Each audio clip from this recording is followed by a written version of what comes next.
रोहित गांव का साधारण आदमी। रोहित का काम था शहर से मटन लाकर गांव के दुकानदारों को बेचना। एक दिन रोहित शहर से मटन खरीदकर गांव पहुंचा। हमेशा की तरह वो मटन बेचने गया, लेकिन इस बार हालात अलग थे। अरे रोहित भाई आ गए। अच्छा माल लाए हो ना? बताओ इस बार क्या रेट है? भाई इस बार शहर में दाम बहुत बढ़ गए। मैं 20,000 का मटन लेकर आया हूँ। क्या 20,000 का? अरे यह तो बहुत महंगा हो गया। पहले तो इतना नहीं होता था। कहीं तू ऊपर से पैसे तो नहीं जोड़ रहा? साफ साफ बोल रोहित, असली रेट कितना है? नहीं भाई, मैं क्यों झूठ बोलूंगा। मैं खुद घाटे में हूँ। आने जाने का किराया भी अलग से देना पड़ा।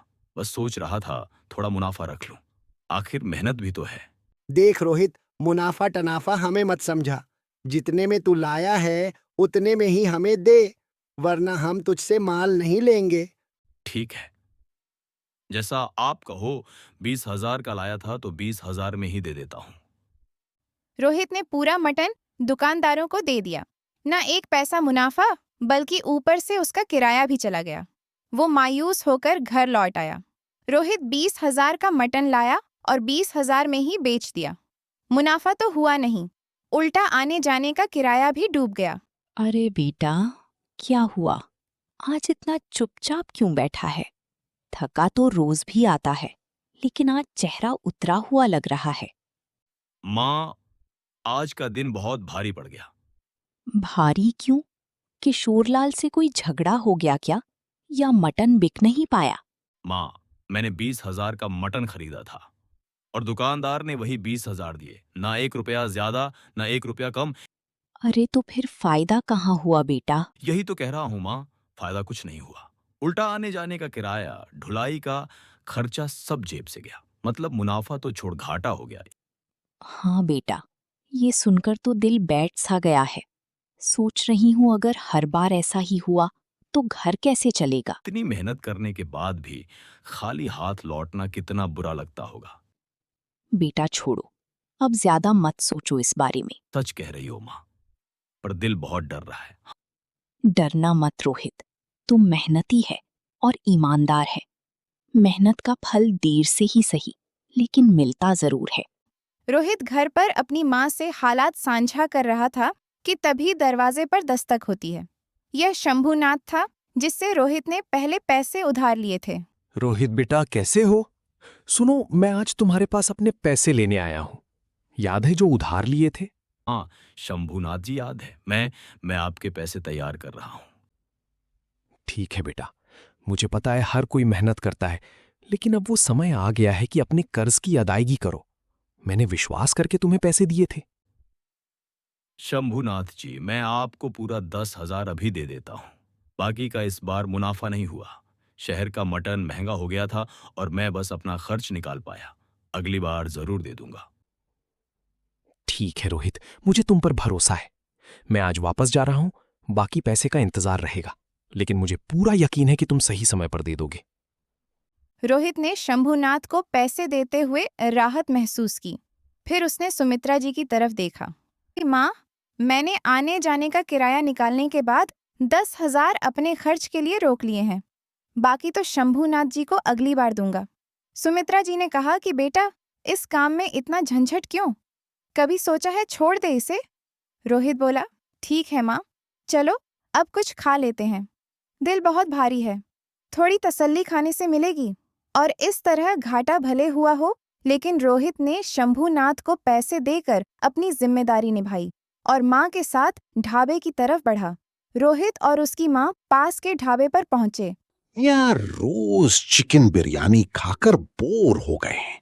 अगर हमारे गांव में मटन बिरयानी मिलती तो रोज वही खाते।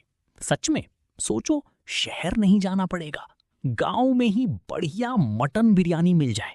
माँ सुन रही हो ना, लोग क्या कह रहे हैं? क्यों नहीं हम गांव में ही मटन बिरयानी का ठेला लगाएं?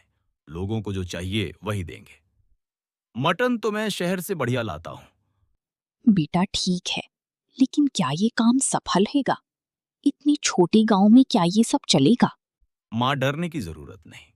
लोग मटन खाने के लिए शहर तक जाते हैं। अगर हम सही स्वाद और अच्छा मटन देंगे तो यहाँ भी लोग आकर लेंगे। भरोसा रखो माँ। ठीक है बेटा, कोशिश करते हैं, देखते हैं क्या होता है। और इसी विचार के साथ रोहित और उसकी माँ अगले दिन गांव में मटन बिरयानी का ठेला लगाने का फैसला करते हैं। रोहित और उसकी माँ ने अगले दिन गांव में मटन बिरयानी का ठेला लगाया। पहली बार गांव में इतनी महक फैली कि लोग उत्सुक होकर ठेले की तरफ खींचने लगे। अरे ये क्या है? मटन बिरयानी का ठेला? कभी हमारे गांव में ऐसा देखा ही नहीं। भाई, ये तुमने कैसे सोचा कि गांव में मटन बिरयानी लगाई जाए? इतने छोटे गांव में लोग खाएंगे भी क्या? देखो भाई, कल तुम लोग खुद कह रहे थे कि रोज चिकन बिरयानी खाकर बोर हो गए हो। अब मटन की बिरयानी चाहिए तो मैंने यह ठेला लगाया। मटन तो मैं शहर से सबसे अच्छा लाता हूं। अब आप लोग ही चखो और बताओ। सही कहा बेटा, हम ईमानदारी और स्वाद दोनों देंगे तो लोग जरूर आएंगे।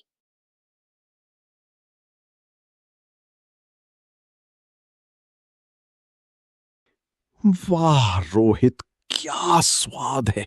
शहर की बिरयानी भी पीछे रह जाए, ये तो कमाल हो गया। सच में अब हमें रोज यहीं आना पड़ेगा। रोहित और उसकी माँ की मेहनत रंग लाई।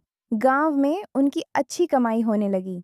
रोहित और उसकी माँ के मटन बिरयानी ठेले की खुशबू पूरे गांव में फैल चुकी थी। हर कोई उनके ठेले पर आने लगा। वहीं दूसरा ठेले वाला विक्रम, जो पहले ही चुपचाप रोहित की सफलता देख रहा था, जलन महसूस करने लगा। अरे ये रोहित और उसकी माँ शहर से मटन लाकर यहाँ बिरयानी बेचकर सबका ध्यान अपनी तरफ खींच रहे हैं। मेरी बिरयानी अब किसी को पसंद नहीं आ रही, ये मैं कैसे सह लूं? अगर मैं इसमें कुछ जड़ी बूटी मिला दूं तो लोग सोचेंगे कि उनके स्वाद में कमी है। बस ये चाल चलकर उनका ठेला गिरा दूंगा। विक्रम भाई, क्या ये सही है? रोहित का ठेला मेहनत करके चला रहा है, हम सब उसे पसंद करते हैं।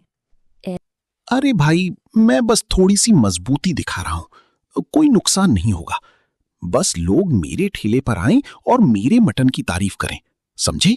और इस तरह विक्रम ने रोहित के ठेले से लोगों को भटकाने की चाल चली। उसने अगले दिन अपने ठेले पर मटन बिरयानी बनाई। उसमें कुछ जड़ी बूटी डाल दी। चलो देखते हैं अब लोग किसके ठेले पर आएंगे। रोहित की सफलता अब खतरे में है। अगले दिन गांव वाले धीरे धीरे उसके ठेले की तरफ खींच गए।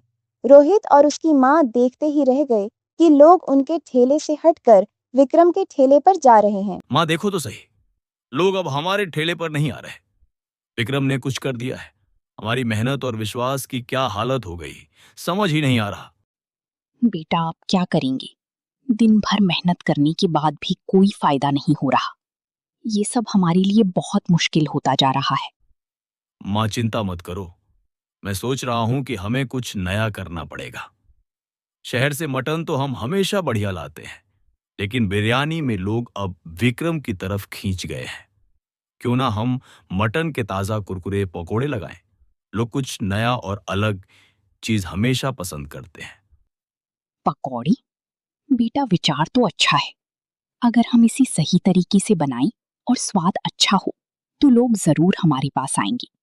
कोशिश करने में ही भलाई है। माँ देखो, अगर हम अगले दिन मटन बिरयानी की जगह पकोड़े लगाएं और ताजा कुरकुरे बनाएं तो लोग विक्रम की चाल से प्रभावित नहीं होंगे। हमें बस स्वाद, ताजगी और साफ सफाई पर ध्यान देना है। मैं जानता हूं हमारी मेहनत रंग लाएगी।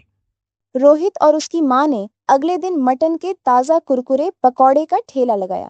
जैसे ही पकौड़े ठेले पर आए, गांव वाले हैरानी और चौंक के साथ ठेले की ओर देखने लगे। अरे भाई, ये क्या है? मटन के पकोड़े! इतनी बढ़िया चीज हमने आज तक कभी नहीं देखी। सच में पहली बार देख रहा हूं कि कोई इतना बढ़िया और ताजा मटन ला सकता है। रोहित भाई, आपने तो कमाल कर दिया। सच में इतने बड़े, कुरकुरे और खुशबूदार पकौड़े मैं तो कभी ऐसा नहीं देख पाया। ये देखकर तो विश्वास ही नहीं हो रहा कि हमारे गांव में ही इतनी शानदार चीज मिल सकती है। रोहित भाई, ये आपने कैसे सोचा? माँ देखो, लोग हैरान और खुश हैं। हमारी मेहनत रंग ला रही है। हमने सिर्फ ताजगी और स्वाद पर ध्यान दिया और अब सबका प्यार और तारीफ मिल रही है। सच बेटा, ये देखकर बहुत खुशी हो रही है। मेहनत और ईमानदारी का असर हमेशा दिखता है। जब तक हम अच्छा काम करेंगे, लोग हमें नहीं भूलेंगे। गांव वाले दूर दूर से आने लगे। हर बाइट के बाद तारीफ होती और लोग हैरानी जताते, जैसे पहली बार ऐसी चीज उन्होंने देखी हो। रोहित और उसकी माँ की मेहनत और ईमानदारी ने उन्हें गांव में नई पहचान दिलाई। विक्रम ने देखा कि मटन के पकौड़े ने गांव में टहलका मचा दिया। लोग उसके ठेले की ओर नहीं जा रहे थे। कुछ महीनों की मेहनत के बाद भी विक्रम का ठेला सुन्न पड़ा। अब वह परेशान होकर रोहित के पास मदद मांगने आया। रोहित भाई, देखो मैं मानता हूं तुम्हारा ठेला बहुत अच्छा चल रहा है।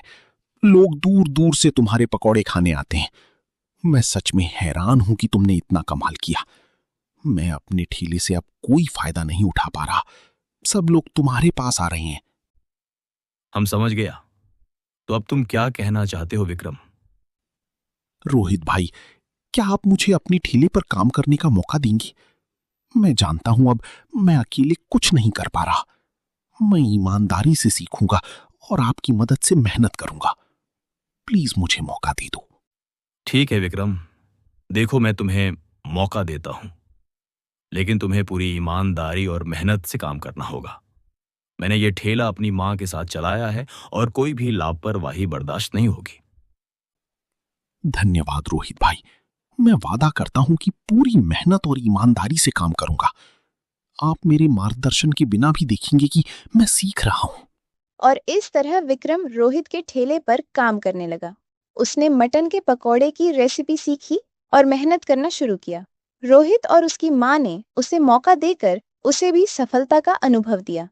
कुछ महीने तक विक्रम ने मटन के पकौड़े बनाना रोहित और उसकी माँ से सीखा, लेकिन अपनी चालाकी और जलन के चलते उसने अलग ठेला खोल लिया। एक दिन विक्रम ने देखा कि रोहित और उसकी माँ का हाँ, मैंने माँ बेटी को भगा दिया। अब सिर्फ मेरा ठेला ही चलेगा। गांव वाले अब मेरे पकौड़े ही खाएंगे। कमाल हो गया। अरे विक्रम, पागल हो क्या? तुम क्या सोच रहे हो? रोहित और उसकी माँ यहाँ नहीं है। वे शहर में अपना होटल खोल चुके हैं। वहां उनका बड़ा धंधा चल रहा है और लोग दूर दूर से खाने आते हैं। तुम्हारा ठेला उनके सामने टिक नहीं पाएगा। हाँ विक्रम भाई, तुमने सोचा कि उन्हें भगा दिया, लेकिन उन्होंने मेहनत और ईमानदारी से आगे कदम बढ़ाया। अब तुम्हें भी समझना होगा कि सही काम करने वालों की मेहनत कभी खाली नहीं जाती। विक्रम ने समझ लिया कि चालाकी से सफलता नहीं मिलती। उसने फैसला किया कि अब वह रोहित और उनकी माँ के सामने जाएगा और ईमानदारी से माफी मांगेगा। रोहित भाई, माँ जी, मैं सच में आपसे माफी मांगना चाहता हूँ। मैंने आपकी मेहनत देखकर जलन की और अपनी चालाकी से अलग ठेला खोल लिया। मैं जानता हूं कि ये गलत था। अब मैं समझ गया हूं कि मेहनत और ईमानदारी ही सबसे सही रास्ता है। विक्रम, मैं तुम्हें समझ सकता हूं। कभी कभी हम गलती करते हैं, लेकिन जो सीखने की चाहत रखता है और ईमानदारी से स्वीकार करता है, वही आगे बढ़ता है। तुम सच में सीखना चाहते हो और मेहनत करने को तैयार हो। हाँ रोहित भाई, मैं वादा करता हूं कि अब मैं पूरी ईमानदारी और मेहनत से काम करूंगा। आपकी मदद और मार्गदर्शन के बिना मैं ये कभी नहीं कर पाऊंगा। कृपया मुझे मौका दीजिए। मैं इसे कभी खोने नहीं दूंगा। विक्रम बेटा, अब से तुम्हारा रास्ता सिर्फ मेहनत और ईमानदारी का होना चाहिए। तुमने अपनी गलती मान ली, ये बहुत अच्छी बात है। हम तुम्हें एक मौका देते हैं। बस ध्यान रखना कि अब कोई गलती ना हो। धन्यवाद माँ जी। धन्यवाद रोहित भाई। ठीक है विक्रम, यही सही सोच है। मेहनत और ईमानदारी से ही सब कुछ हासिल होता है। अब से हम सब साथ मिलकर काम करेंगे और अपना होटल और ठेले दोनों सफल बनाएंगे। और इस तरह विक्रम ने रोहित और उनकी माँ के होटल में काम करना शुरू किया। उसने सच्ची मेहनत और ईमानदारी से काम किया और धीरे धीरे रोहित और माँ के साथ सफलता हासिल की।